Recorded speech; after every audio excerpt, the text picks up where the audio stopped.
দেখো তোমাদের Google Google মিটে দেখো রেজ হ্যান্ড বলে একটা ফিচার দিয়েছে।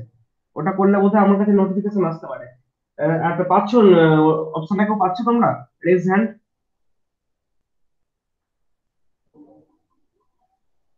না তো, আপডেট করতে হবে বোধহয়। সেটা হতে পারে। যদি আপডেট করো তা আপডেট করে দেখবে। আর রেজ হ্যান্ড বলে একটা ফিচার দিয়েছে। রেজ হ্যান্ড করলে বোধহয় আমার কাছে নোটিফিকেশন আসবে যে এই মানে আমি ধরো আছি, মনে হয় কোনো টোন বা সাউন্ড কিছু আমার আসতে পারে। হ্যাঁ, কেউ পাচ্ছ? স্যার ওই একটা তো ওই কথা তো ওই ছিল। তো। হ্যাঁ, পাচ্ছি পাচ্ছি পাচ্ছি পাচ্ছি পাচ্ছি। বেশ, ঠিক আছে, আর কল করতে হবে না, পেয়ে গেছি। আমার কানে টোন আসছে একটা। ঠিক আছে, স্যার একটা কথা ছিল। বলো।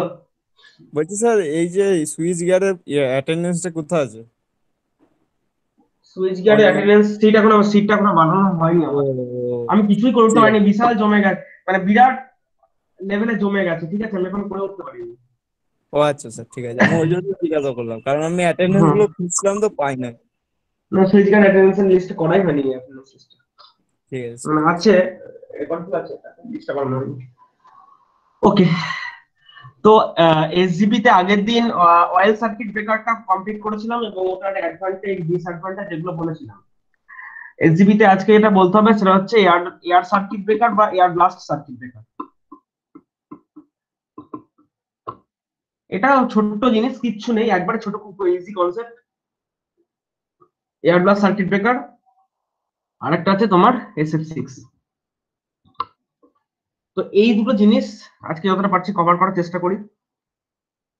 নামটা শুনে বুঝতে পারছো, এয়ার ব্লাস্ট সার্কিট ব্রেকার। তাহলে এর কাজটা কি হবে? কাজটা আগের মতোই হবে।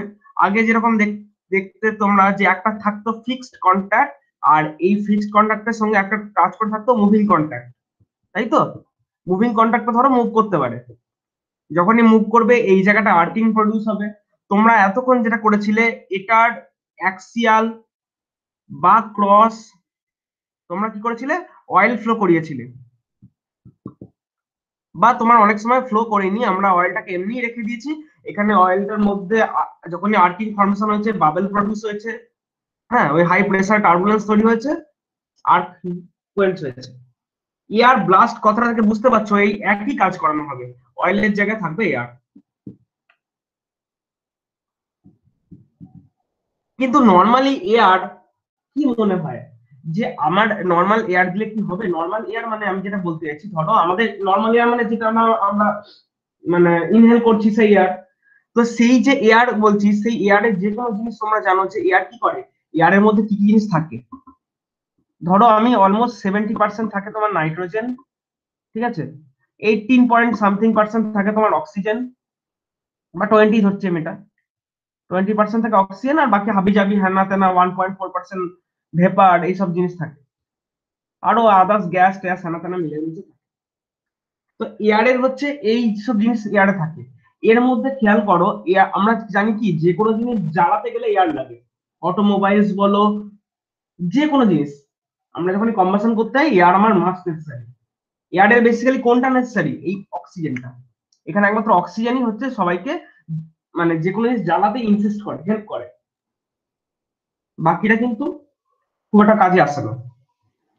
এবার মুশকিলটা হচ্ছে এখানে যে আর্কটা ফর্মেশন হবে, বিটুইন জাংশন যে আর্কটা ফর্মেশন হবে, সেই আর্কটা কিন্তু বেশি করে আরো জ্বালাতে ইনসিস্ট করে দেবে অক্সিজেন। তোমাকে তো এটা করলে হবে না, তোমাকে করতে হবে এক্সটিংগুইশ, নেভাতে হবে।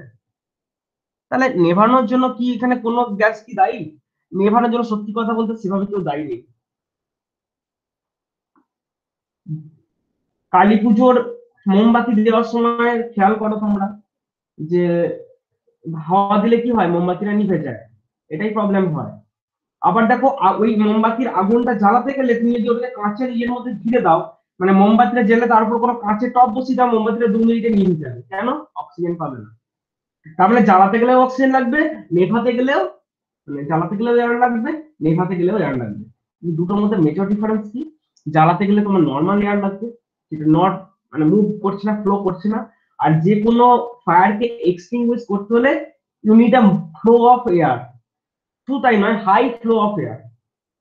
নর্মাল আগুনকে তুমি ফু দিয়ে নিভিয়ে দিতে পারো, কিন্তু একটা আর্কিং যদি যখন ফর্মেশন হচ্ছে, দুটো কন্ট্রাক্টের মধ্যে আর্কিং ফর্মেশন হচ্ছে, ফু দিলে নিবে না। তোমাকে হিউজ এয়ার প্রেসারে থাকা প্রেসার তোমাকে ব্লাস্ট করতে হবে। এবং দেখা গেছে যে এয়ারের যে প্রেসার, এয়ারকে যখন প্রচন্ড কম্প্রেস করে রাখা হয়, সেই এয়ার, মনে করো এই চেম্বারটার মধ্যে হাই এয়ার প্রেসার আছে এই জায়গাটার মধ্যে, তুমি জাস্ট একটা জায়গা ওপেন করে দেখো এখান থেকে কত জোরে এয়ারটা বেরিয়ে আসে।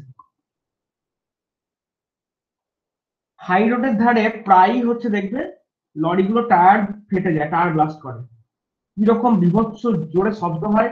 এবং খুব সত্যি কথা বলতে ওই টায়ার যখন ব্লাস্ট করে, ওর পাশে যদি কোনো সাইকেলে থাকা কোনো ব্যক্তি বা মানুষ থাকে, সে হয়তো মানে তার 80% ইনজিওর্ড হয়ে যাওয়ার চান্স প্রচন্ড বেশি। যদি তার তোমার গায়ের সামনে যে একটা টায়ার ব্লাস্ট করে, তুমি বাড়ছো বলে আমার মনে হয় না। বক্তব্যটা হচ্ছে এয়ার যখন ব্লাস্ট করে তখন, অর্থাৎ এয়ার যখন কোন একটা হোল পেলে ওখান দিয়ে কোনো হাই প্রেসারে থাকা এয়ার বেরিয়ে আসে, তখন তার মধ্যে হিউজ এনার্জি নিয়ে সেটা বেরিয়ে আসে, যেটা কিনা একটা, এই যে আর্কিং ফর্মেশন হচ্ছে, এই আর্ক ফিল্ম গুলোকে এক্সটিংগুইশ করতে এনাফ। কত সেটা অ্যামাউন্টটা কত? বলছে এয়ারটাকে নর্মাল এয়ার এরকম রাখলে হবে না, এয়ারটাকে প্রচন্ড হাই প্রেসারে কম্প্রেস করে রাখতে হবে। যেরকম তোমরা যে কোনো ধরো গ্যারেজে চাকা হাওয়ায় পাম্প দেওয়ার জন্য একটা বড় এয়ারের একটা সিলিন্ডার থাকে, তার মধ্যে ওরা কম্প্রেসার চালিয়ে চালিয়ে এয়ারটাকে কম্প্রেস করে রেখে দেয়, মানে প্রচন্ড প্রেসারে রাখা এয়ার। সেই এয়ার যখন রিলিজ করা হয় তখন তার প্রচন্ড হাই প্রেসারে বেরিয়ে আসে, যেটা কিনা পারবে এই আর্টকে এক্সপেরিয়েন্স করতে। কিন্তু এখানে এয়ারের যা যা major component, mostly nitrogen, oxygen এবং হচ্ছে ওয়াটার ভেপার, এর মধ্যে আর্টকে এক্সটিংগুইশ করতে এরও কোনো সমস্যা নেই, এরও কোনো সমস্যা নেই। সমস্যাটা হচ্ছে এই 1.4% যে ভেপার থাকে, এটা 1.4% ভেপার আমি নর্মাল শুকনো বাতাস ধরে নিচ্ছি, শুকনো বাতাস। কিন্তু ধরো বর্ষার দিন, কি ধরো তোমার একটু বেশি হাই হিউমিডিটি রয়েছে, তখন তো এই ভেপারের পার্সেন্টেজটা অনেকটাই বেড়ে যায়, তাই না? নর্মাল যে এয়ার আমি ইনহেল করছি, সেই এয়ারে কিন্তু তখন আমার এই জলীয় বাষ্পের পরিমাণটা প্রচন্ড বেড়ে যায়। এবার মুশকিল হচ্ছে যে এই দুটোকে সমস্যা ছিল না, সমস্যা হচ্ছে এইটা কিন্তু, অর্থাৎ কিনা তোমার যখন দুটো কন্ট্যাক্ট এইখানটায় ছাড়বে, দুটো কন্ট্যাক্ট যখন সেপারেশন হবে এই জায়গাটায়, তখন তুমি ভাবলে যে এই জায়গাটা আমি এয়ার ফ্লো করাবো, এই জায়গাটা আমি এয়ার ফ্লো করাবো আর্টকে এক্সটিংগুইশ করার জন্য। কিন্তু এয়ার ফ্লোটা করালেই হবে না, তোমাকে প্রথম দিনই বলে দেওয়া হয়েছে যে যদি আর্টকে এক্সটিংগুইশ করতে হয় তোমাকে তিনটে মেজর চিন্তা ভাবনা করতে হবে। কি কি চিন্তা ভাবনা? না, আর্টকে এক্সটিংগুইশ করতে কি কি লাগতো আমার, খেয়াল করো।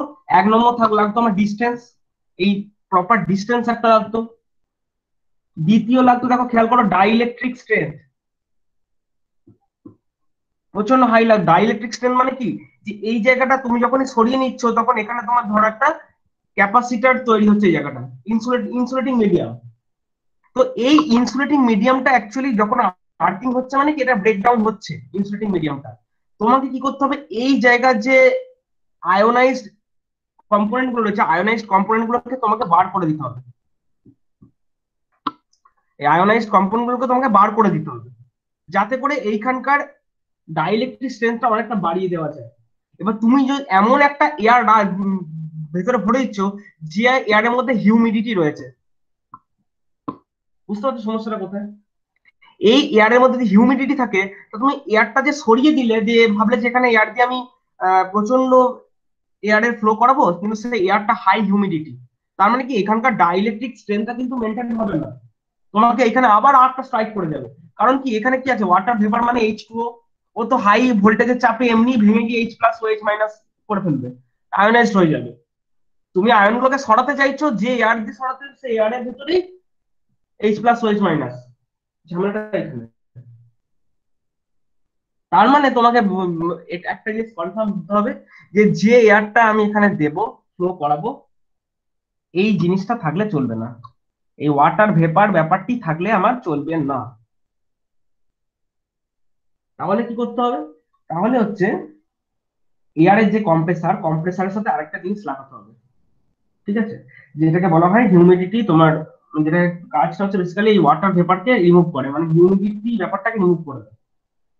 এটা শুধুমাত্র এখান না, সমস্ত অলমোস্ট সমস্ত মানে যেখানে এয়ারের অ্যাপ্লিকেশন রয়েছে, ঠিকঠাক মতো এয়ারের যেখানে অ্যাপ্লিকেশন রয়েছে, সেখানেই খেয়াল করবে এই এয়ার থেকে সবসময় মানে ধরো এয়ারের অ্যাপ্লিকেশন মানে কি, তুমি একটা কম্প্রেসড একটা ট্যাঙ্কে তুমি এয়ারকে ভরে রাখছো, তাই না, কম্প্রেস করে ভরে রাখছো। কিন্তু সেই কম্প্রেসড এয়ারের ভেতরে যেন কোনো রকম হিউমিডিটি না থাকে, এটাকে সব জায়গাতেই যেখানে এয়ারের অ্যাপ্লিকেশন আছে সেখানে এটাকে সুনিশ্চিত করা হয়। তোমরা সবাই লোকাল ট্রেনে চেপেছো, সবাই লোকাল ট্রেনে দেখবে, লোকাল ট্রেন যেতে যেতে মাঝে মাঝে একটা টাইম একটা জায়গায় থামলো, থেমে দেখবে ভেতরে একটা জেনারেটর ভর ভর ভর করে একটা মাঝে মাঝে আওয়াজ হয়, খেয়াল করেছো?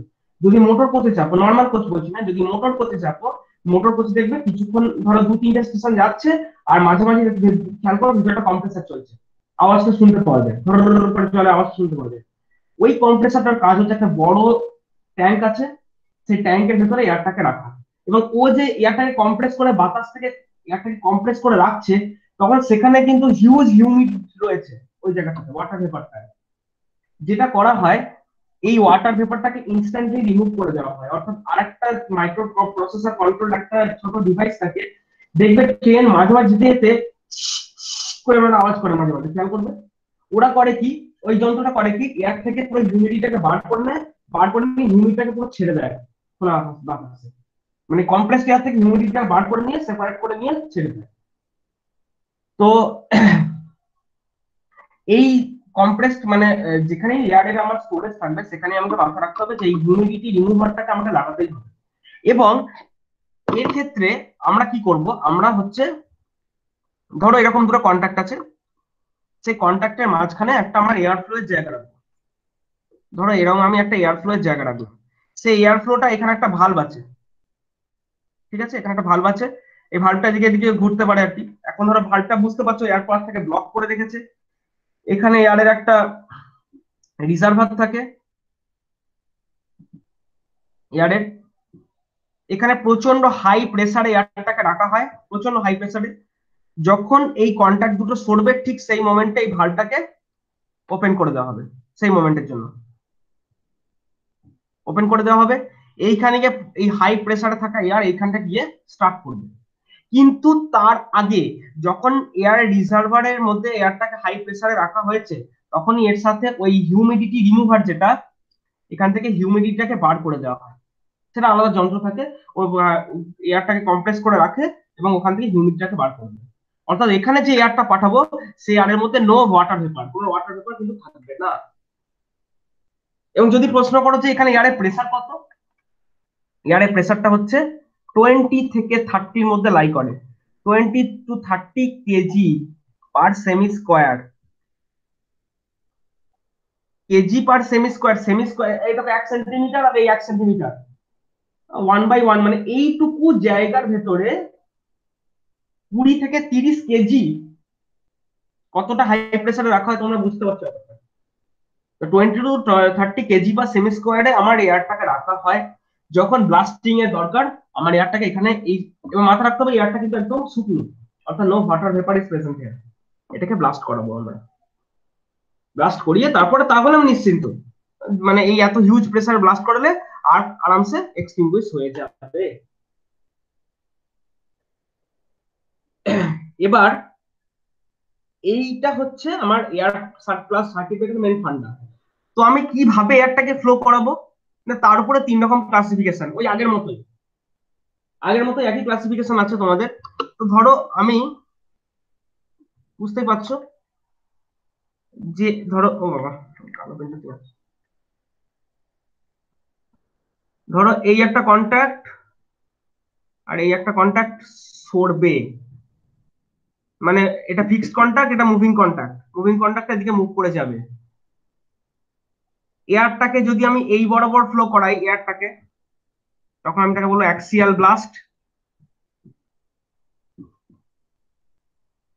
যদি এয়ারটাকে আমি এই বরাবর ফ্লো করাই, অর্থাৎ ক্রসে ফ্লো করাই, আগের মতোই অয়েলের মতোই, এটা ফিক্সড কন্ট্যাক্ট, এটা আমার মুভিং কন্ট্যাক্ট, এয়ারটাকে আমি যদি এই বরাবর ফ্লো করাই ক্রস,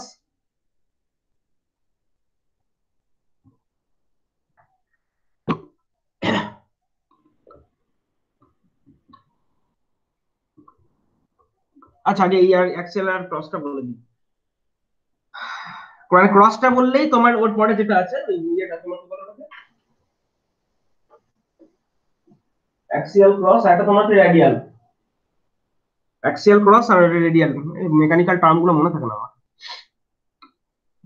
আচ্ছা রেডিয়ালটা পরে আসবো, ক্রসটা না আগলে রেডিয়াল বোঝাবে না।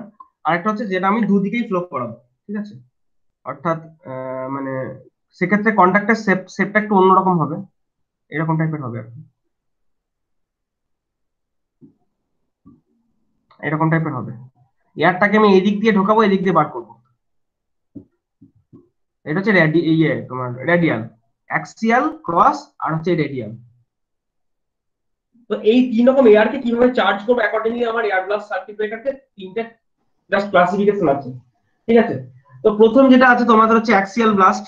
অ্যাক্সিয়াল ব্লাস্ট মানে এয়ার সার্কিট ব্রেকারের ডায়াগ্রামটা একটু ইম্পর্টেন্ট, ছবিটা মানে আর কিছুই না, এটা খুব ইজি একটা ছবি, কিছু না। দেখো এইটা তোমার ফিক্সড কন্ট্যাক্ট,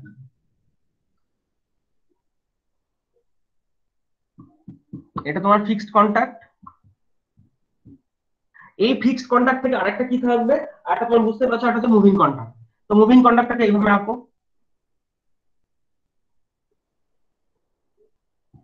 এটা তোমার মুভিং কন্ট্যাক্ট, এটা গিয়ারিং অ্যারেঞ্জমেন্টের থ্রু এইভাবে রয়েছে, অর্থাৎ মুভিং কন্ট্যাক্টটা তোমার এদিকে বা এদিকে সরতে পারে, ওটা মেকানিক্যাল একটা অ্যারেঞ্জমেন্ট থেকে রয়েছে, ঠিক আছে। এবং এই যে কন্ট্যাক্টটা রয়েছে এখান থেকে তোমার একটা ধরো মোটরাইজড ব্যাপার স্যাপার কানেক্টেড, মেকানিক্যালি মোটরাইজড ব্যাপার স্যাপার কানেক্টেড।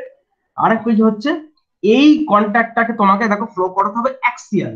তো যদি অ্যাক্সিয়ালে ফ্লো করাতে হয় তাহলে এই বরাবর একটা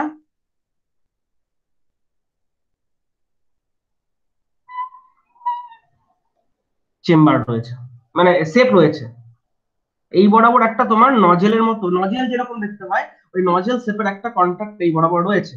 এবং এইখানটাতে এই নজেল বরাবর যে কন্ট্যাক্টটা রয়েছে, এইখানে কন্ট্যাক্টটা, এখানে ভালভ আছে, ভালভ বক্স আছে এই জায়গাটায়,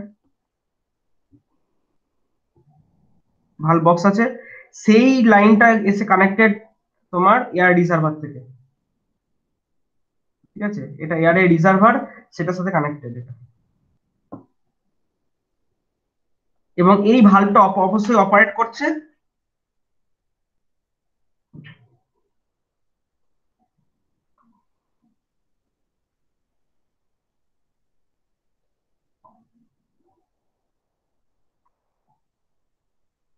এবার ধরো জাস্ট মেকানিক্যালি এটা জিনিসটা কানেক্টেড আর কি। এবার এইখানে তোমার এর সাথে তোমার আমাদের ইলেকট্রোমেকানিক্যাল রিলেটা কানেক্টেড,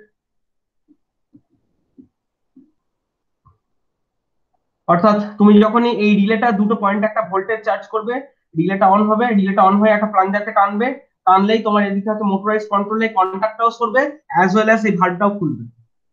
তাহলে যখনই ফিক্সড কন্ট্যাক্ট থেকে মুভিং কন্ট্যাক্ট এদিকে সরে যেতে যাবে, ঠিক এই জায়গাটা আর্কিং এর ফরমেশনটা হবে, এখানে আর্কিং ফরমেশনটা হবে। ভালভ খুলে গেলেই তোমার হচ্ছে হাই প্রেসারে থাকা এয়ার দেখো খুব সরু মুখ দিয়ে বেরিয়ে আসবে, তাই না, খুব সরু মুখ দিয়ে বেরিয়ে আসবে। এবং তুমি দেখতেই পাচ্ছ এয়ারের ফ্লোটা, যেটাকে আমি বললাম অ্যাক্সিয়ালে ফ্লো করানো, আর কিছু কনসেপ্ট নেই। এবং এইখান দিয়েই এটাকে বার করে, মানে অর্থাৎ হাওয়ার মানে কি করতে হবে আমাকে, আমাকে এই দুটো যখন সরে যাচ্ছে, এই কন্ট্যাক্ট যখন এদিকে সরে যাচ্ছে আর কি, তখন তো ডিস্টেন্স বাড়ছে, ওটা ছেড়ে দাও।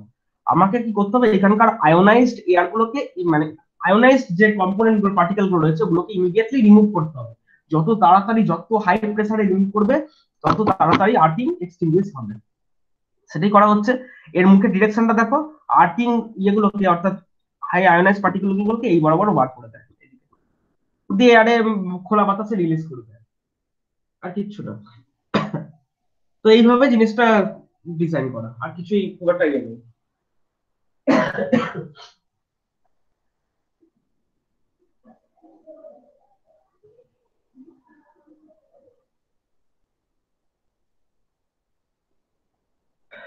বোঝা গেছে ব্যাপারটা, আর কিছু নেই। কারো কোনো কোশ্চেন থাকলে বলতে পারো, বলো। আচ্ছা, নেক্সট স্যার যেটা আমি ফিক্সড বললাম, কন্ট্যাক্টটা কি হ্যাঁ বলো। এভাবে থাকে? হ্যাঁ হ্যাঁ, ফিক্সড কন্ট্যাক্ট যেটা আছে সেটা কি এভাবেই থাকে? এভাবেই থাকে, এভাবে এরকমই টাকা থাকে। অর্থাৎ মানে ব্যাপারটা হচ্ছে এয়ারটা বেরোনোর যে পাথ, তার যে সরু মুখটা, সেই মুখের সাথে একদম প্রায় ফিক্সড কন্ট্যাক্টটা ওই পজিশনে ফিক্সড। এবং মানে যাতে এয়ারটা বেরোনোর জন্য খুব ন্যারো পাথ, এই ন্যারো পাথ কেন করে দিয়েছে আমরা তো, তোমরা তো ভালো করেই জানো বাগানে জল দেওয়ার সময় কি করি, পাইপের মুখটাকে আমরা চেপে ধরি। অলরেডি একটা হাই প্রেসার থাকা এয়ার যদি আরো সরু মুখ দিয়ে বেরোতে চায় তাহলে কিরকম ফোর্সে সেটা বেরোবে। স্যার ক্রস কাজেই সেকশনটা যদি কমে যায় তাহলে প্রেসার বেশি হয়ে যাবে। হ্যাঁ, প্রচন্ড হাই প্রেসার বেরোবে না এয়ারটা এখান দিয়ে। ওটাই তো ওইভাবেই তো করা। মানে ও যেটা জিজ্ঞেস করলো যে ফিক্স কন্টাক্ট কি এভাবেই থাকে, এইভাবেই থাকে।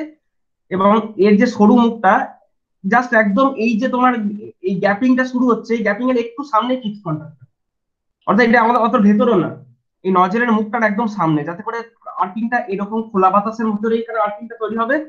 তোমার কন্টাক্ট মানে এখান থেকে হিউজ প্রেসারে এয়ার যখন ফ্লো করবে ওটাকে এক্সটিংগুইশ করে বেরিয়ে যাবে। ঠিক আছে, ওকে, তাহলে এটা মুছছি। পুরোটা মোছার দরকার পড়বে না, আচ্ছা মুছে দিই। ফিক্সড কন্টাক্ট আর মুভিং কন্টাক্টটা সেম। এই এই এই যে নজেলের চেম্বারটা এভাবে না করে আর কিছু না, ধরো এটা মুশকিল। সাপোজ এটা তোমার ফিক্সড কন্টাক্ট, এটা তোমার মুভিং কন্টাক্ট। হ্যাঁ বাবা,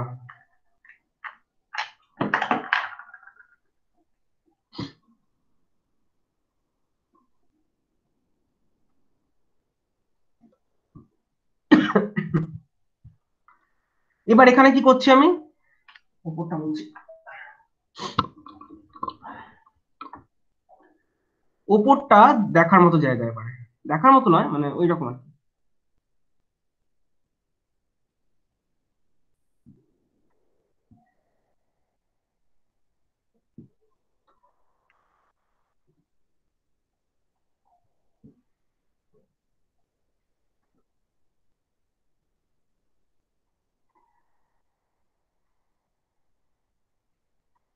যেগুলো আঁকছি এইগুলোকে বলা হয় আর্ক সেপারেটর বা আর্ক চার্ট।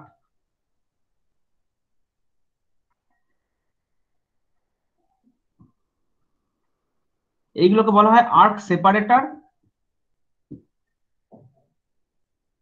বা বলা হয় আর্ক চার্ট। এবং এয়ার পাস করার পাথ হচ্ছে এইটা।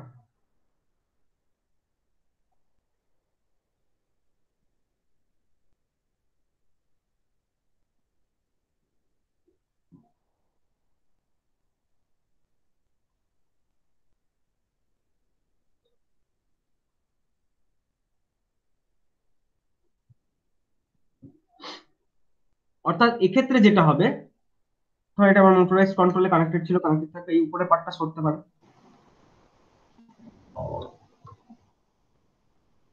এখানে দেখো আমরা কি করবো, অ্যাক্সিয়ালে ফ্লো করবো না, এখানে আমরা বললাম যেটা ক্রসে ফ্লো করাবো, অর্থাৎ এই বরাবর ফ্লো করাবো। তাহলে যদি এই বরাবর ফ্লো করাতে হয় তাহলে কি আছে, ইনিশিয়ালি দেখো, ইনিশিয়ালি যেমন এটা পুরো ওপেন, এই জায়গাটা বুঝতেই পারছো এটা একদম ওপেন টাইপের করা আছে, এবং এখানে নর্মাল এয়ার রয়েছে। মুভিং কন্ট্যাক্ট ডান দিকে সরছে, রাইটে সরছে, মাঝখানটুকুতে আর্ক, এইখানটা একটা আর্ক ফর্মেশন হচ্ছে, ভালভ খুলছে। এয়ারটা যাওয়ার পাথ দেখো, টোটাল এয়ারটা যাওয়ার পাথ হচ্ছে শুধুমাত্র এইটুকু ন্যারো পাথ, এইটুকু, এই যে ন্যারো পাথটা, এই ন্যারো পাথটা দিয়ে এয়ার যেতে পারবে, তাই না? তাহলে কি হলো, এখানে একটা আর্ক যেটা ফর্মেশন হয়েছিল, হিউজ প্রেসারে এয়ারটা এইখান দিয়ে বেরিয়ে আর্কটাকে এদিকে ছড়িয়ে দিল, এটা ছড়িয়ে দিল। তারপর কি হবে, এবার ছড়িয়ে তো থেমে থাকনি, এখান দিয়ে আরো আরো এয়ার আসছে, আরো মোর এয়ার, স্যার এখানে কামান এই দিকে আসছে তোমার, আসার পর কি হচ্ছে, এই টোটালটাকে উপর দিকে নিয়ে যাবে। তাহলে কি হচ্ছে, এই যে ফায়ারটা অর্থাৎ আর্কিংটা তৈরি হচ্ছে ওটাকে আরো ঠেলে নিয়ে যাচ্ছে। কিভাবে ঠেলবে, ঠেলে নিয়ে যাওয়ার সময় দেখো আলাদা পার্ট পার্ট হয়ে যাবে, এই একটা, এই একটা, এই একটা, এই একটা, এই একটা। আর্ট স্প্লিটার, যেমন স্প্লিট করলো আগের দিন বললাম, আর্ট স্প্লিট করে ছোট ছোট কেটে কেটে ভাগ করে দিচ্ছে, এটার ভিতর দিয়ে আর্টটা যাওয়ার সময় দেখো ছোট ছোট ছোট ছোট কেটে ভাগ হয়ে যাবে, এই একটা, এই একটা, এই একটা। অর্থাৎ কিছুক্ষণ বাদ তুমি দেখবে, আরো আরো কিছুক্ষণ বাদ দেখবে আর্টটা এখানে চলে গেছে, সব আলাদা আলাদা আর্ট ছোট ছোট কেটে, তারপর এখান থেকে ছোট আর্ট গুলো রিলিজ হয়ে গেছে। আর্টটাকে তুমি যত তাড়াতাড়ি ছোট ছোট স্প্লিট করে ফেলতে পারবে তত কি এক্সটিংগুইশ করা সোজা। তারপর দেখবে এখানকার কিছু নেই, একদম ওকে, অপারেশন আফটার অপারেশন এদিকটা একদম ওকে, কিচ্ছু অসুবিধা নেই। এই কাজটা করতে যদি প্রশ্ন করো কতক্ষণ সময় লাগবে, প্রায় 1.2 সেকেন্ড মতো। 1.2 সেকেন্ডের মধ্যে হিউজ এয়ার দরাম করে এখানে ব্লাস্ট করাবে, করিয়ে ছোট ছোট পিস করে কেটে বার করে দেওয়া হবে। 1.2 সেকেন্ড টাইম লাগবে, আর কিছুই না।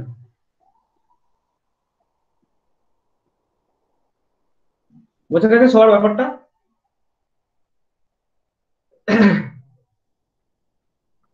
এবার যদি এরকম করা হয় যে ধরো, আচ্ছা এটা তো বুঝতে পারলে যে ফিক্সড কন্ট্যাক্ট বা মুভিং কন্ট্যাক্ট আছে, আমি কি করে ক্রস এয়ারটাকে ফ্লো করাচ্ছি। মাথায় রাখতে হবে যদি আমি অ্যাক্সিয়ালে ফ্লো করাই, যদি অ্যাক্সিয়ালে ফ্লো করাই, অর্থাৎ এই আগে যেটা করলাম আমি অ্যাক্সিয়ালে ফ্লো করাই, তাহলে কিন্তু আর্টকে আমি এক্সটিংগুইশ করছি ঠিকই, আর্টটাকে আমি মানে ওই সরু মুখটা যেটা ছিল, সরু মুখে নজেলটা খেয়াল করো, আগে যে ছবিটা ছিল, নজেলের ভেতর দিয়ে আর্টটাকে আমি এদের অ্যাক্সিসে বার করে দিচ্ছি। সেখানে কিন্তু কোন রকম আর্ট স্প্লিটার ছিল না, এবং সেটা হচ্ছে তখনই ভ্যালিড যখন তোমার কারেন্ট রেটিং বা ভোল্টেজ রেটিং একটু কম। যদি কারেন্ট রেটিং বা ভোল্টেজ রেটিং বেশি হয়, অর্থাৎ আর্কিং এর চান্সেসটা হিউজ হয়, তখন তোমাকে একটা ক্রসে আসতে হবে। কারণ দেখো ক্রসটাতে কিন্তু স্প্লিটার রয়েছে, অর্থাৎ যত আর কি তৈরি হোক না কেন, এই সরু মুখটা দিয়ে যাওয়ার সময় সব ছোট ছোট পিস করে কেটে আউট করে দেবে এয়ার দিয়ে। এটা একটা ব্যাপার। দ্বিতীয় হচ্ছে যে তোমার এটা হচ্ছে তোমার কি বললাম, অ্যাক্সিয়াল হলো, ক্রস হলো। এরপর একটা হচ্ছে রেডিয়াল। রেডিয়ালটা কি কেস হচ্ছে, রেডিয়ালটায় এই আর্ট স্প্লিটার ব্যাপারটাকে বলছে যে এই স্প্লিটারটাকে এখানে করতে হবে না, স্প্লিটারটাকে কন্ট্যাক্টের ভেতরে স্প্লিট করিয়ে দাও। অর্থাৎ কন্ট্যাক্টের ভেতরে কি করে স্প্লিট করাবে, না কন্ট্যাক্টের ভেতরে স্প্লিট করানোর ফান্ডাটা হচ্ছে, তাহলে এক কাজ করো, এইটাকে এভাবে দিতে হবে না, ওপরে এই চেম্বারটাকে ব্লক করে দাও। স্প্লিটার মেটেরিয়াল গুলো কিসের তৈরি হয়?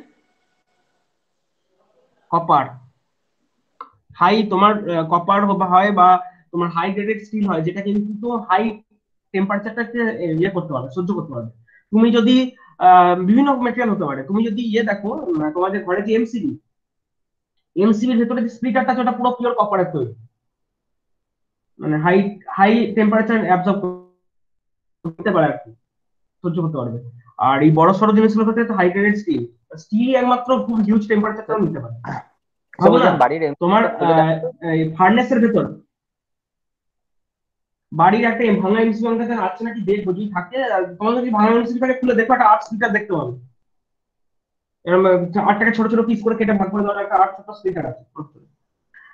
ওটা, আর তুমি মানে যেটা বলছিলাম যে ভাবো না থার্মাল পাওয়ার প্ল্যান্টের যে ফার্নেস, যেখানে কয়লা দিয়ে স্টিম তৈরি হচ্ছে, ওখানে অত হিউজ ফায়ারটা কনস্ট্যান্টলি স্টলারেট করে যাচ্ছে, আর ইয়েগুলো তোমার রড গুলো, সেই ক্ষেত্রে স্টিল একমাত্র ওই টেম্পারেচারটা নিতে পারে। কি বলতে গেলাম, হ্যাঁ, তো যেটা বলছিলাম সেটা হচ্ছে যে আমি এখানে কি করবো, এই জায়গাটাকে ব্লক করব, এবং কন্ট্যাক্টটা হচ্ছে যেখানে ধরো এখানে ছিল কি তোমার কারেন্ট রেটিং ধরো একটু কম ছিল, যার জন্য কন্ট্যাক্টের যে ক্রস সেকশন এরিয়া গুলো সেগুলো আমার একটু কম ছিল। তো যদি দেখা যায় যে না এইটুকু ক্রস সেকশনের কন্ট্যাক্ট যদি আমার কারেন্ট পাস করবে না, আমাকে ক্রস সেকশনটা আরো মোটা করতে হচ্ছে, তখন আমি কি করলাম, কন্ট্যাক্টটা ফিক্সড কন্ট্যাক্ট বা মুভিং কন্ট্যাক্ট আমি একটা রাখলাম না। তখন সেক্ষেত্রে কি করলাম, না ধরো এটা কি হলো, কালি ফুরিয়ে গেল নাকি, ধরো এই একটা ফিক্সড কন্ট্যাক্ট,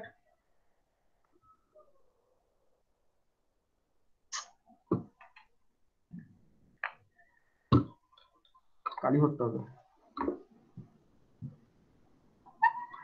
এই একটা ফিক্সড কন্ট্যাক্ট, এইরকম একটা ফিক্সড কন্ট্যাক্ট,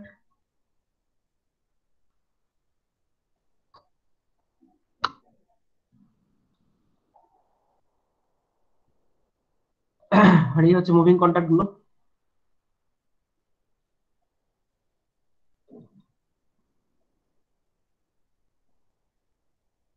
এগুলো সব ফিক্সড, এগুলো সব মুভিং, এবং তিনটে একই সাথে মুভিং, ঠিক আছে। ধরো থার্ড কোন একটা এটা উপর থেকে এভাবে এভাবে ধরে রেখেছে,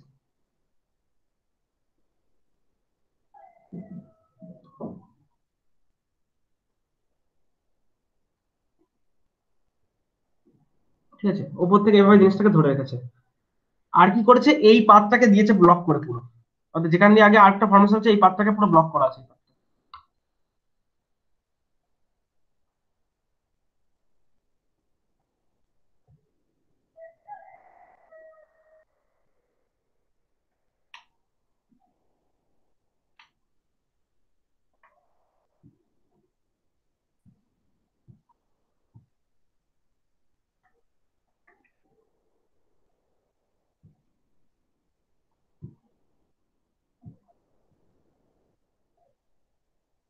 এরকম করা আছে জিনিসটা, ঠিক আছে? এই পুরোটাই খালি করে দিই, কিছু লাগবে না। হ্যাঁ, ধরো এরকম একটা সেপারেশন ইয়ে করা আছে। এখানে আমরা কি করানো হবে, যে এয়ারটা দেখো এখান দিয়ে হিউজ প্রেসার নিয়ে এলো, সেই এয়ারটা এসে যাওয়ার দেখো কোথায় পাথ, এবার কোথায় কোথায় আর্কিং ফর্মেশন হয়েছিল না, দেখো এইখানটা একটা আর্কিং ফর্মেশন হয়েছিল, এইখানে আর্কিং ফর্মেশন হয়েছিল, এখানে আর্কিং ফর্মেশন হয়েছিল। অর্থাৎ একটা করে কন্ট্যাক্ট নয়, আমি যেটা বললাম যে ধরো হাই কারেন্ট তুমি পাস করাবে, কন্ট্যাক্ট গুলোকে তখন কি হচ্ছে মোর নাম্বারস অফ পার্টস এ ভাগ করা হয়েছে। তাহলে এখানে একটা আর্কিং, এখানে প্রত্যেকটা কন্ট্যাক্টের মুখোমুখি আর্কিং তৈরি হবে। আমি ব্লাস্ট করাচ্ছি দেখো ক্রসে, রেডিয়ালের ক্ষেত্রে ব্যাপারটা হচ্ছে যে আমি ক্রসে কিন্তু ব্লাস্ট করাচ্ছি সবকটাই, যখন আমি ব্লাস্ট করবো এখানেও ধাক্কা মারবে, এখানেও ধাক্কা মারবে, এখানেও ধাক্কা মারবে, কিন্তু ধাক্কা মারার পর ওদের যে এয়ারটা আউট হবে সেটা দেখো অ্যাক্সিয়ালে। অর্থাৎ এয়ারটা ব্লাস্ট করলো, ব্লাস্ট করে যাওয়ার পাথ কোথায়, এই এই উপরের চেম্বারটা এতটাও বড় না, এটা আরো ছোট আছে, বেশি স্পেস এখানে দেওয়া থাকবে না। তাহলে স্যার যাওয়ার পাথ কোথায়, দেখো এয়ারটা ব্লাস্ট করার পর এই দিক দিয়ে, এদিক দিয়ে, দুদিক দিয়ে, এই দিয়ে একটা বেরিয়ে যাবে। অর্থাৎ এখানে আমরা কি করছি, ক্রসে ব্লাস্ট করাচ্ছি, মুখে ব্লাস্ট করাচ্ছি, আর আউট করছি, এয়ারটাকে আউট করছি দেখো অ্যাক্সিয়ালে। তাহলে এক্ষেত্রে কি হবে, এক ঢিলে দুই পাখি মারা, তোমার অ্যাক্সিয়ালে ব্লাস্টও করে দেওয়া হচ্ছে, আবার কি দুটো যে ফিক্সড, বিভিন্ন যে ফিক্সড কন্টাক্ট গুলো আছে তারাই ইটসেলফ দেখো আর্ক স্প্লিটারের কাজ করবে। অর্থাৎ এয়ারটা যখন যাবে ও তো স্প্লিট হয়ে যাবে, এই যে স্প্লিট হয়ে বেরিয়ে গেল, তাহলে আর্কটাও তো ও তো ক্যারি করে নিয়ে চলে যাবে আরএনএস এয়ার গুলোকে, মানে আরএনএস পার্টিকেল গুলোকে, তাহলে সেটাও দেখো স্প্লিট হয়ে বেরিয়ে গেল। কন্টাক্ট তুমি স্যার অনেকগুলো আটটা পেলে, যে স্যার ওই স্যার বলছি আটটা যে ওই কন্টাক্ট গুলোর উপর দিয়ে যাবে, তাহলে কন্টাক্ট গুলো কোনো ড্যামেজ হতে পারে না? এই কন্টাক্ট গুলো আর্কটা হ্যাঁ কি স্যার। করে না, আর্ক কন্টাক্ট, আর্ক কন্টাক্ট সেই জিনিস দিয়েই তৈরি, কন্টাক্ট পিওর কপারের, একদম খুব হাইড্রেটেড কপার দিয়ে তৈরি। আর যদি এখান দিয়ে তুমি বলছো যাওয়ার সময় কন্ট্রাক্ট গুলোকে ড্যামেজ করে দেয়, ওটা তো অনেক দূরের ব্যাপার। আরটা দেখো এখানে তৈরি হচ্ছে, তোমার তৈরি হওয়ার সময় তো এই মুখগুলোকে ড্যামেজ করছিল, তৈরি হওয়ার সময় মুখ যদি ড্যামেজ না করে তাহলে যাওয়ার সময় কেন ড্যামেজ করবে? বুঝলে, বোঝা গেছে ব্যাপারটা? হ্যাঁ স্যার বুঝতে পেরেছি। তো হ্যাঁ, তো এই হচ্ছে তোমার কনসেপ্টটা, মানে এখানে ব্যাপারটা কি হচ্ছে না, আমার এই কন্ট্রাক্ট গুলোর ভেতর দিয়েই আমি, অর্থাৎ ক্রসে ব্লাস্ট করিয়ে আমি কন্ট্রাক্ট গুলোর ভেতর দিয়ে আমি স্প্লিট করিয়ে বার করবো। তো সেটা হচ্ছে তোমার হয়ে গেল রেডিয়াল।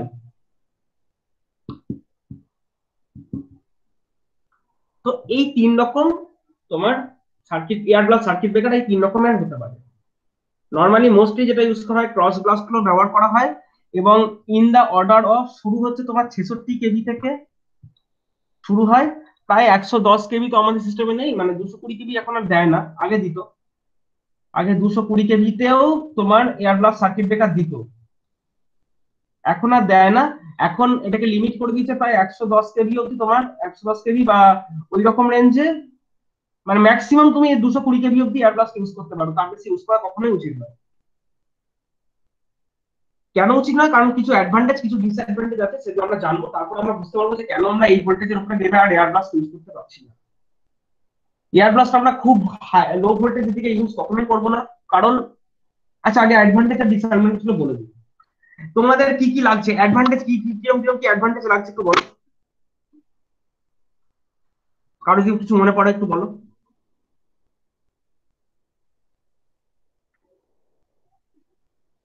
হ্যাঁ, এই পেনটা কাজ করবে না। অ্যাডভান্টেজ, আচ্ছা অ্যাডভান্টেজ আমরা যখন বলবো তখন আমরা ফার্স্টেই কম্পেয়ার করে নেবো অয়েলের সাথে। অয়েলে কি প্রবলেম ছিল, অয়েলের দেখো অনেকগুলো প্রবলেম ছিল অয়েলে। ফার্স্ট অয়েলের প্রবলেম ছিল হচ্ছে, অয়েলে যখনই হতো একটা বাবল তৈরি হতো, সেই বাবলটার মধ্যে একটা প্রেসার থাকতো হাইড্রোজেন গ্যাসের, যদিও সেই হাইড্রোজেন গ্যাস এবং ওই অয়েল দুজনের কাছেই কিন্তু ভালো রকম ইনসুলেটিং প্রপার্টি ছিল, যে ওরা ফায়ারের যেটা মানে ভালো ইনসুলেটিং প্রপার্টি ছিল, কিন্তু যত যাই বলো একটা কিন্তু মানে অয়েলের কোয়ালিটি ডিগ্রেড করে বা কিছু একটা গন্ডগোল হয়, আগুন লাগতেই পারে। আর আগুন যদি না লাগতো তাহলে এত তো ট্রান্সফর্মার ব্লাস্ট করতো না, ট্রান্সফর্মার ব্লাস্ট করা আমি যেটা বললাম, আমি চোখের সামনে দেখেছি, সেটাই বলছি। মানে অয়েলের ক্ষেত্রে একটা রিস্ক অফ ফায়ার কিন্তু টার্মটা ছিল, এখানে কিন্তু no risk of fire first. এখানে ফায়ারের কিন্তু কোনো রকম রিস্ক নেই, এটা একটা সব থেকে বড় অ্যাডভান্টেজ। অয়েল ব্যাপারটা ইউজ করলেই হচ্ছে তোমার কি হবে, অয়েলটাকে একটা টাইম বাদ রিপ্লেস করতে হবে, অয়েলটা পয়সা দিয়ে কিনতে হয়। ধরো 6 বার 7 বার 10 বার অপারেশন করে গেল, দেখলে অয়েলের ভেতরে এক গাদা কালো কালো ডাস্ট পড়ে গেছে, মানে তোমার অশুদ্ধি মিশে গেছে। যত অশুদ্ধি বা এই যখন ময়েশ্চার এগুলো মিশবে, তত তোমার কি হবে, সেই অয়েলের ইনসুলেটিং প্রপার্টি গুলো ডিগ্রেড করবে। তো এখানে তো সেই ঝামেলাটা নেই, এখানে ময়েশ্চারকে আমরা আগেই রিমুভ করে দিচ্ছি, যে এয়ার রিজার্ভারে স্টোর হচ্ছে সেখানে ওর সঙ্গে লাগিয়ে দিচ্ছি আমাদের মানে ইয়েটা আর কি, ওই যেটা তোমার হিউমিডিটি রিমুভ করছে সেটা আমরা লাগিয়ে দিয়েছি। ওটা কনস্ট্যান্টলি অপারেট করতে চলেছে, এবং অয়েলের মানে কম্প্রেসড এয়ার ভেতরে যে হিউমিডিটি জমছে ওটাকেও বার করে দিচ্ছে। এটা এটা কনস্ট্যান্ট করে যাচ্ছে। এবং তোমরা খুব ভালো করেই বুঝতে পারছো যে একটা এয়ার থেকে হিউমিডিটি রিমুভ করা অনেক ইজি। একটা অয়েল যদি ময়েশ্চার অ্যাবজর্ব করে ফেলে, সেই অয়েল থেকে কিন্তু ময়েশ্চার বের করতে পারবে না খুব সহজে। যেটা তোমার কিন্তু একটা ইয়ের ক্ষেত্রে ইয়েটাকে মানে এয়ার থেকে ময়েশ্চারকে রিমুভ করা অনেক ইজি, অনেক ইজি। ও ক্ষেত্রে কিন্তু অনেক অসুবিধা। তাহলে তোমার অয়েলটা যেহেতু ডিগ্রেড করে যাওয়ার ব্যাপার ছিল, এখানে তো এয়ার তো ডিগ্রেড করতে পারে না। প্লাস হচ্ছে অয়েলটা তোমার হচ্ছে মানে সেই কারণে হচ্ছে তোমার এর মানে মেনটেনেন্সটা অনেক কম, লো মেনটেনেন্স আর কি।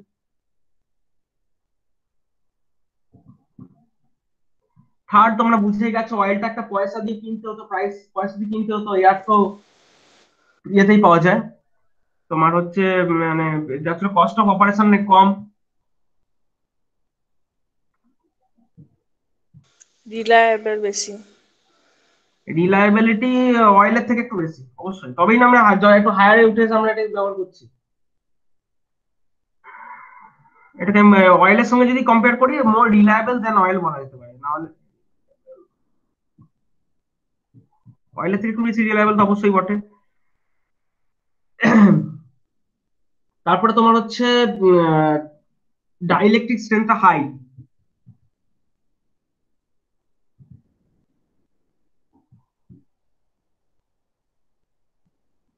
অর্থাৎ আমার ব্যাপারটা হচ্ছে যে আমার ডাইইলেকট্রিক স্ট্রেংথটা, এই যে ডাইইলেকট্রিক স্ট্রেংথ কথাটা বারবার আমি বলছি, আমাকে মাথায় রাখতে হবে এটাই, যে যে মুহূর্তে বা সার্কিট ব্রেকারটা অপারেট করছে সেই মোমেন্টে দুটো কন্ট্যাক্টের মাঝখানে যে মিডিয়ামটা, সেটা হোক এয়ার হোক অয়েল, যাই হোক, এইখানে একটা ক্যাপাসিটি, টেম্পোরারি ক্যাপাসিটার ফর্ম করবে।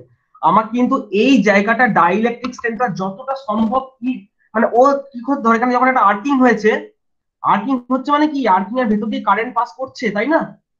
আর্কিং এর ভেতর দিয়ে কারেন্ট পাস করছে মানে এই জায়গাটা ডাইইলেকট্রিক স্ট্রেংথ একদম কমে গেছে, তবেই না ব্রেকডাউনটা হয়েছে।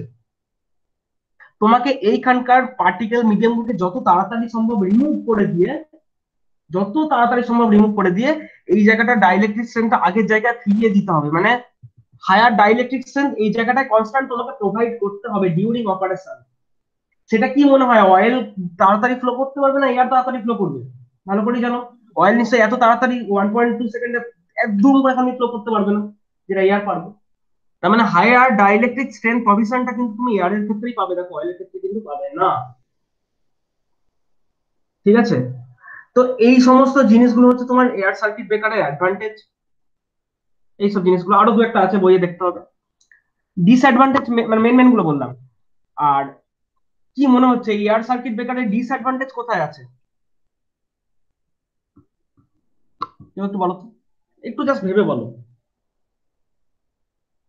সব কিছুরই অ্যাডভান্টেজ ডিসঅ্যাডভান্টেজ ব্যাপারটা থাকছে, ঠিক আছে, কিন্তু এই এয়ারের মেন ডিসঅ্যাডভান্টেজ কোথায়? একটা ডিসঅ্যাডভান্টেজ দেখো, এই এয়ার রিজার্ভারটা কনস্ট্যান্টলি, অর্থাৎ জাস্ট একটু ভালো করে ভাবো, অয়েলের ক্ষেত্রে আমি কি করছিলাম, অয়েলের ক্ষেত্রে আমি সিম্পলি দেখো, ধরো লো অয়েল সার্কিট ব্রেকার, আমি বাল্ক অয়েল সার্কিট ব্রেকারেও যাবো না, আমি ধরো লো অয়েল সার্কিট ব্রেকারের ক্ষেত্রে আছি, জায়গায় রয়েছি। তোমরা দেখেছো লো অয়েল সার্কিট ব্রেকারে কতটা অল্প তেল লাগে, কত লম্বা করে, আগে দিন ছবি দেখছিলাম লম্বা করে সেটটা, যেখানে কন্ট্যাক্টটা তোমার সেপারেট হচ্ছিল সেই জায়গাটা তোমার মানে জাস্ট অয়েলটা এসে ওই জায়গাটা ভর্তি করে নিচ্ছিল, ব্যাস, আর কিছু না, খুব একটা অয়েলটাকে এদিক ওদিক দিয়ে করতে হয়নি। আর হ্যাঁ, যেটুকু অয়েল ধরো এই চেম্বার থেকে ওই চেম্বারে যদি যায়, বাল্ক অয়েলের ক্ষেত্রে যে এই চেম্বার থেকে ওই চেম্বারে গেল, ওইটুকু অয়েলকে আবার ফ্লো করে দেওয়ার কোনো ব্যাপার না, তো অতটাই অয়েলের স্টোরেজ ট্যাঙ্ক থাকে। এখানে এয়ার ব্লাস্টের ক্ষেত্রে ধরো সার্কিট ব্রেকার একবার অপারেট করে গেল, এবার before operating circuit breaker air রিজার্ভারের এয়ারটা তোমার একটা ধরো কনস্ট্যান্ট, ধরো ধরো এখানে 20 কেজি বা সেমি স্কোয়ার প্রেসারে ছিল। এই পেনটাকে আমি কেন ইউজ করছি, ধরো এখানে আমার এই জায়গাটাতে 20 কেজি বা 25 কেজি, ধরো 25 কেজি পার সেমি স্কোয়ার প্রেসারে আমি এয়ারটাকে এখানে স্টোর করে রেখেছিলাম। দুম করে অপারেট করলো, যখনই অপারেট করলো আমি অনেকটা এয়ার এখানে ছেড়ে দিলাম,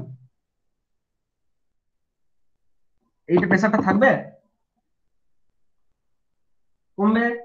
তোমাকে আবার কম্প্রেসার চালাতে হবে, অর্থাৎ একবার অপারেট করে গেলে কম্প্রেসার চালাতে হবে, কম্প্রেসার চালিয়ে আবার প্রেসারটাকে এই জায়গায় ধরবে, তারপর তোমাকে কম্প্রেসার থামাতে হবে, তবে পরবর্তী অপারেশনের জন্য ওটা রেডি হবে।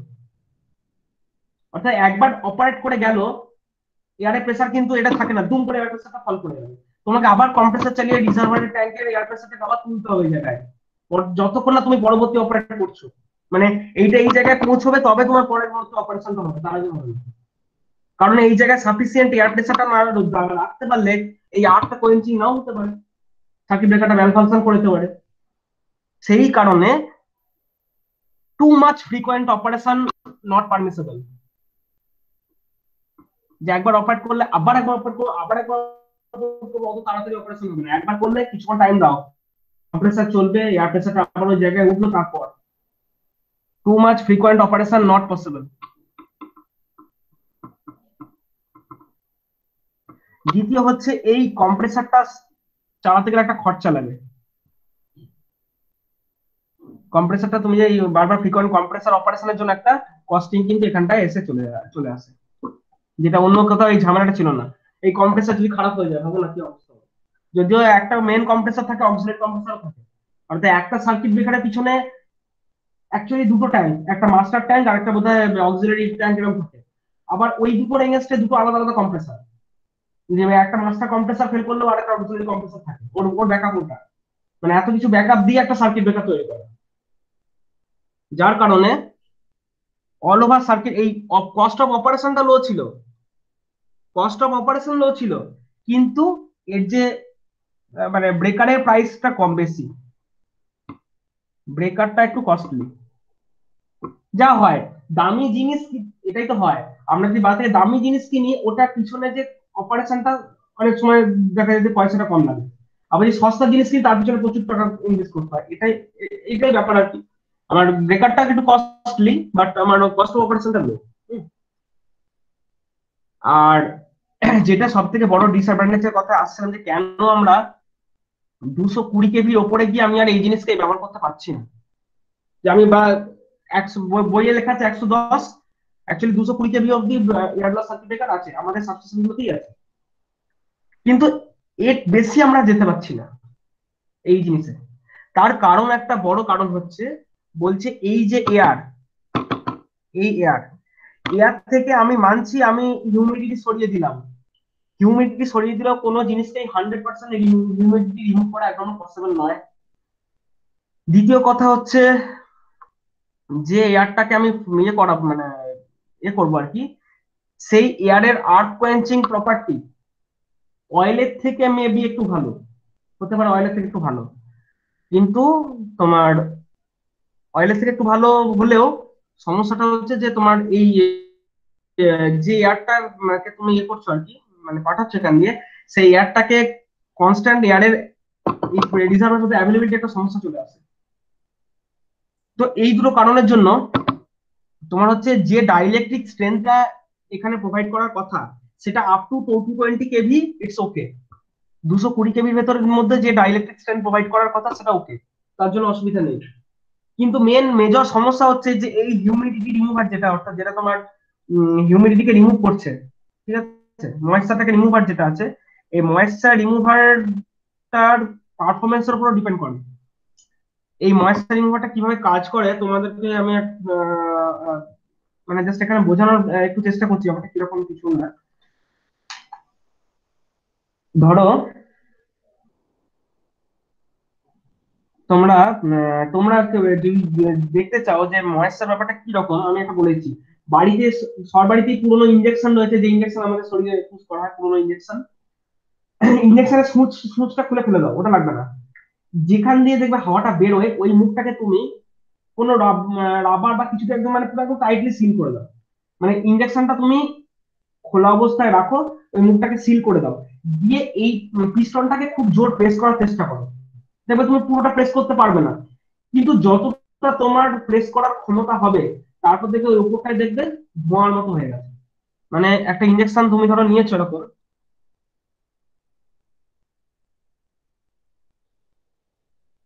আগে বলছি সরু মুখটা তুমি ধরো খুলে বার করে দিয়েছো, দিয়ে এইখানটা তুমি পুরো ব্লক করে দিয়েছো, দিয়ে এই ইঞ্জেকশনটার ভেতরে যে ইয়েটা পিস্টনটা রয়েছে পিস্টনটাকে তুমি প্রচন্ড বাইরে থেকে প্রেস করার চেষ্টা করো, কিন্তু পিস্টনটা যখন এই যেমন জায়গায় পৌঁছবে দেখবে এইখানটা পুরো ধোঁয়ায় ভর্তি হয়ে গেছে। দেখবে এটা হবে, ধোঁয়া মানে কি একবার পুরো একবারে এই জায়গাটা পুরো জলীয় বাষ্পগুলো এর গায়ে পুরো জমেছে তুমি দেখতে পাবে।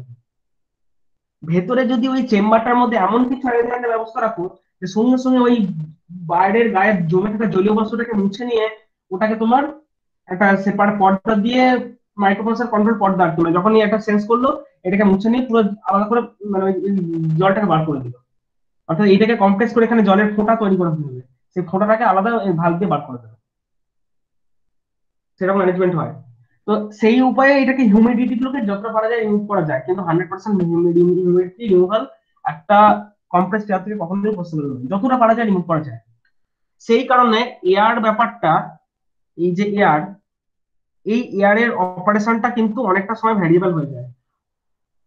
বর্ষাকালে একরকম অপারেশন, তুমি এই কম্প্রেস এয়ারের একরকম অপারেশন, গরমকাল যখন টেম্পারেচার ধরো প্রায় 45 ডিগ্রি সেন্টিগ্রেডে পৌঁছে গেছে, ধরো প্রচন্ড গরম, তখন এয়ারটা বুঝতে পারছো, তখন এয়ার রিজার্ভারের ভেতরে যে এয়ারটা রয়েছে তার 25 KG per cm square pressure আমাকে রাখতে হয়, যে অ্যামাউন্টের এয়ার আমি এখানে রাখবো।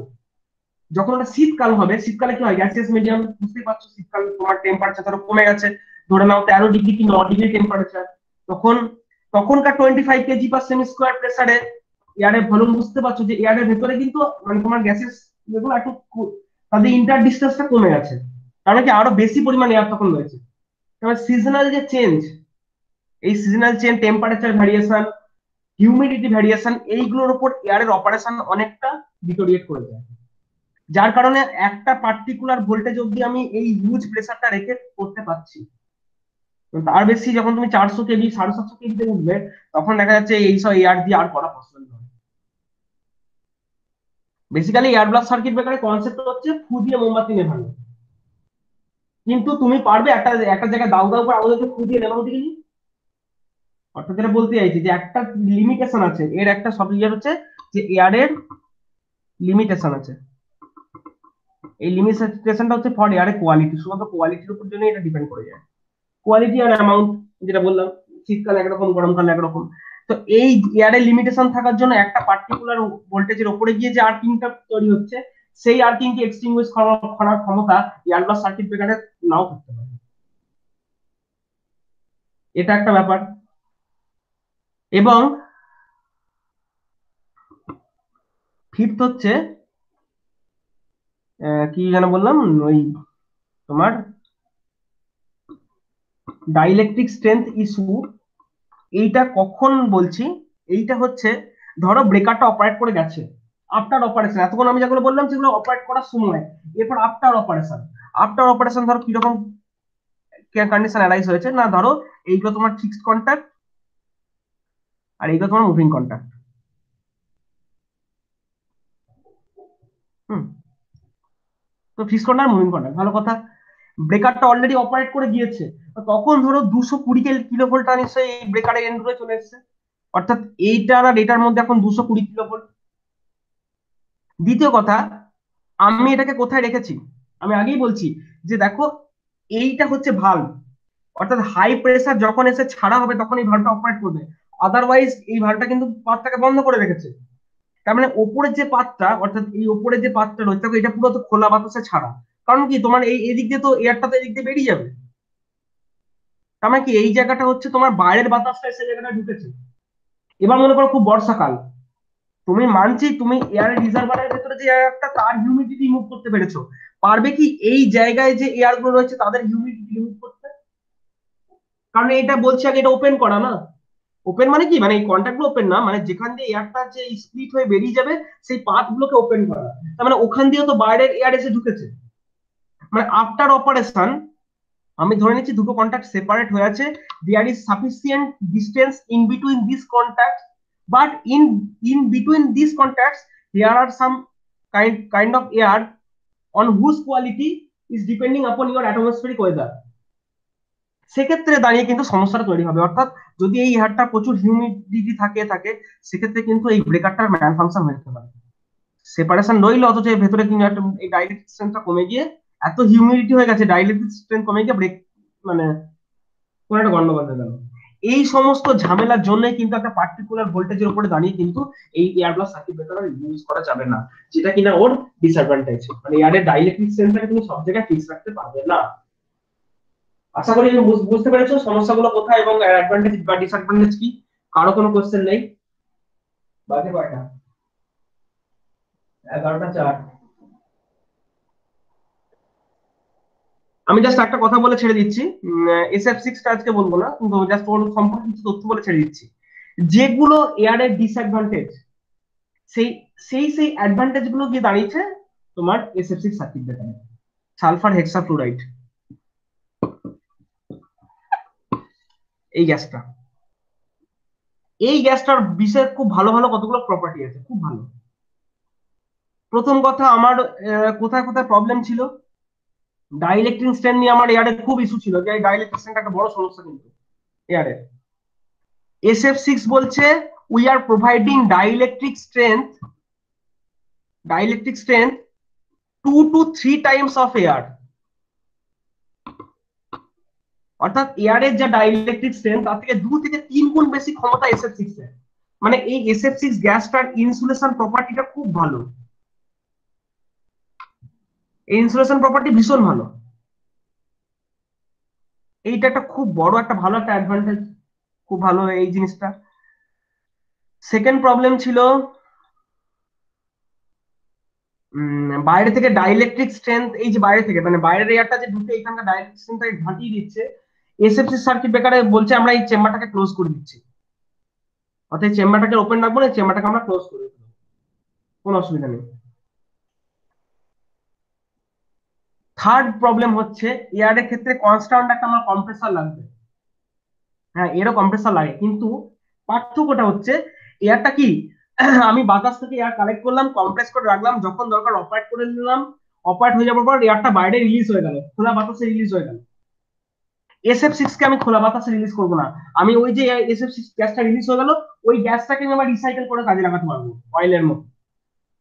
অর্থাৎ অয়েলে যেটা অ্যাডভান্টেজ ছিল, অয়েলে কি অয়েল ইউজ হয়ে অয়েলটা আমি বাইরে ফেলে দিতাম না, এয়ারটা যেমন অপারেট করার পর বাইরে এয়ারটা বেরিয়ে যাচ্ছে, অয়েলটা তো বাইরে বেরোতো না, ক্লোজ চেম্বারে থাকতো। সেই একই কাজ করছে SF6 সার্কিট ব্রেকার। SF6টাকেও অর্থাৎ আর্কটা কোয়েঞ্চ করলো, করার পর যে SF6 গ্যাসটা, সেই গ্যাসটা কিন্তু কোনো রকম ডিটোরিয়েট হবে না। অর্থাৎ ওই গ্যাসের মধ্যে ফ্লোরিন ভেঙে যাবে, সালফার ভেঙে যাবে, অক্সাইড হবে, ওসব কোনো ব্যাপারই না। SF6 তার নিজের গ্যাসের মতো নিজেই থেকে যাবে, এটা কেউ চেঞ্জ করতে পারবে না। আগেই বলছি ফ্লোরিন যৌগটা হচ্ছে হ্যালোজেন যৌগ। হ্যালোজেন যৌগের ধর্মই হচ্ছে যে ওরা যে কোনো যখন কোনো এরা ধাতু বা অধাতু দুটোর সঙ্গে বিক্রিয়া করে এবং বিক্রিয়া করার পর খুব স্টেবল একটা কম্পাউন্ড বানায়, খুব মানে সুস্থায়ী যৌগ তৈরি করে, যার কারণে এই SF6 কে ব্রেক করা কিন্তু ইজি নয়। সার্কিট ব্রেকার অপারেট করবে SF6 গ্যাসটাকে তুমি আবার নিয়ে ইউজ করতে পারো। এবং অয়েলটাকে যেমন তুমি সবসময় এই টোটাল জিনিসটাকে অয়েলের ক্ষেত্রে এই প্রত্যেকটা কন্ট্রাক্টে অয়েলের মধ্যে ইমার্স মানে চুপিয়ে রেখেছিলে, SF6 গ্যাসটাও সেরকম এরকম একটা ক্লোজ চেম্বার থাকবে, তার মধ্যে সবসময় একটা একটা লো প্রেসারের SF6 গ্যাসটাকে রাখা হবে। আর যখন হাই প্রেসারের দরকার মানে ব্লাস্ট হবে তখন অপারেশন দরকার, তখন একটা হাই প্রেসার থাকা গ্যাস এখানে ছেড়ে দেবে, আবার ওই গ্যাসটাকে নিয়ে আমি রিসাইকেল করে দেবো। তার মানে আমার কি ওই হিউমিডিটি, ওই যে ঝামেলাগুলো ছিল, হিউমিডিটি রিমুভ করো এ করো, ওইসব ঝামেলাগুলোই নাই। এবং হচ্ছে খুব খুব সব থেকে ভালো অপারেশন। ব্যবহার করতে পারতো এটা, কোনটা? SF এটা এটা কি ভগবান ফ্রিতে আমাদের বাতাসে দিয়েছে? এই গ্যাসটাকেও তো কিনতে হবে ফার্স্ট টাইম। হ্যাঁ, এবার এমনটা নয় যে তুমি দীর্ঘদিন ধরে একটা গ্যাস কিনে সেটা দীর্ঘদিন চলবে, সেটাও তো হয় না। গ্যাস তো যত যাই হোক একটা টাইম পর গ্যাস তোমাকে রিপ্লেস করতেই হবে, এটা দাম আছে, এই সার্কিট ব্রেকার গুলো বেশ দামি। কিন্তু আবার এয়ারটা হচ্ছে কি বাংলায় পাওয়া যায়, ফ্রিতে পাওয়া যায়, সেই জন্য একটা নিউজ নিয়েছে, এই হচ্ছে ব্যাপার। মানুষ যখন যেটা বুঝেছে, যখন দেখেছে এটা দিয়েও হবে ওটা দিয়েও হবে, যে দেখা যায় যে হ্যাঁ আমার লো ভোল্টে অপারেট করাবো, এত হাই ফাই SF6 দরকার নেই। আমার যদি 66 কেবি 66 কেবি 132 কেবি তে অপারেট করতে হয়, তাহলে 132 কেবির জন্য এয়ারব্লাস সার্কিট ব্রেকার ইজ এনাফ, কোনো ঝামেলাই নেই। হ্যাঁ, এয়ারের প্রবলেম কোথায়, আমি যখন ভোল্টেজ বাড়াচ্ছি তখন ওর প্রবলেম, তাহলে সেখানে এয়ার ইউজ করবো না, তখন SF6 গ্যাস ইউজ করা, এই হচ্ছে ধরনের কথা, আর কিছুই না। এবং এই এই গ্যাসটা খুব ভালো দিয়ে। দ্বিতীয় কথা, এয়ারকে তোমার প্রায় 20 to 30 এত হিউজ, মানে এয়ারের ক্ষেত্রে যেখানে 20 to 30 KV kg per cm square প্রেসারে এয়ারটাকে মেনটেন করতে হতো, সালফার হেক্সাফ্লুরাইড গ্যাসকে অত প্রেসারে রাখতে হয় না।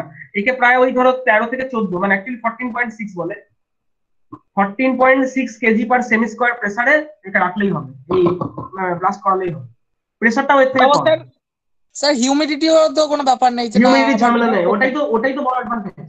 আমি ওটাকেই ইউজ করছি। তেল যদি তুমি ইউজ করো, অয়েলটা খারাপ হয়ে যাবে একটা টাইম পর, মানে অয়েলটা দীর্ঘদিন অপারেট করতে করতে অয়েলটাকে রিপ্লেস করতে হবে।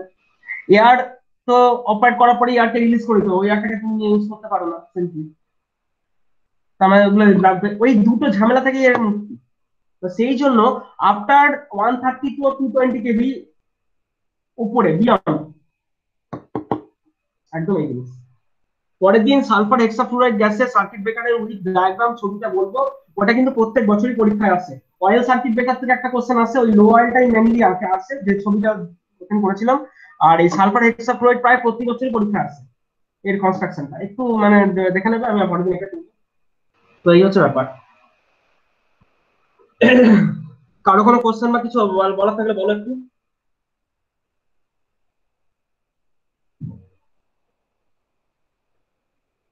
স্যার হ্যাঁ বলো। বলছিলাম, আপনার কাছে টাইম আছে কি, মানে এটা সব হয়ে যাওয়ার পর তাহলে একটা অফ টপিক বলতে এই সেমিস্টার না পুরোনো জিজ্ঞাসা আচ্ছা করার ছিল। আচ্ছা আচ্ছা, এইটা তো কোনো প্রবলেম নেই কারো, তাহলে আমি রেকর্ডিংটা স্টপ করছি। ওকে।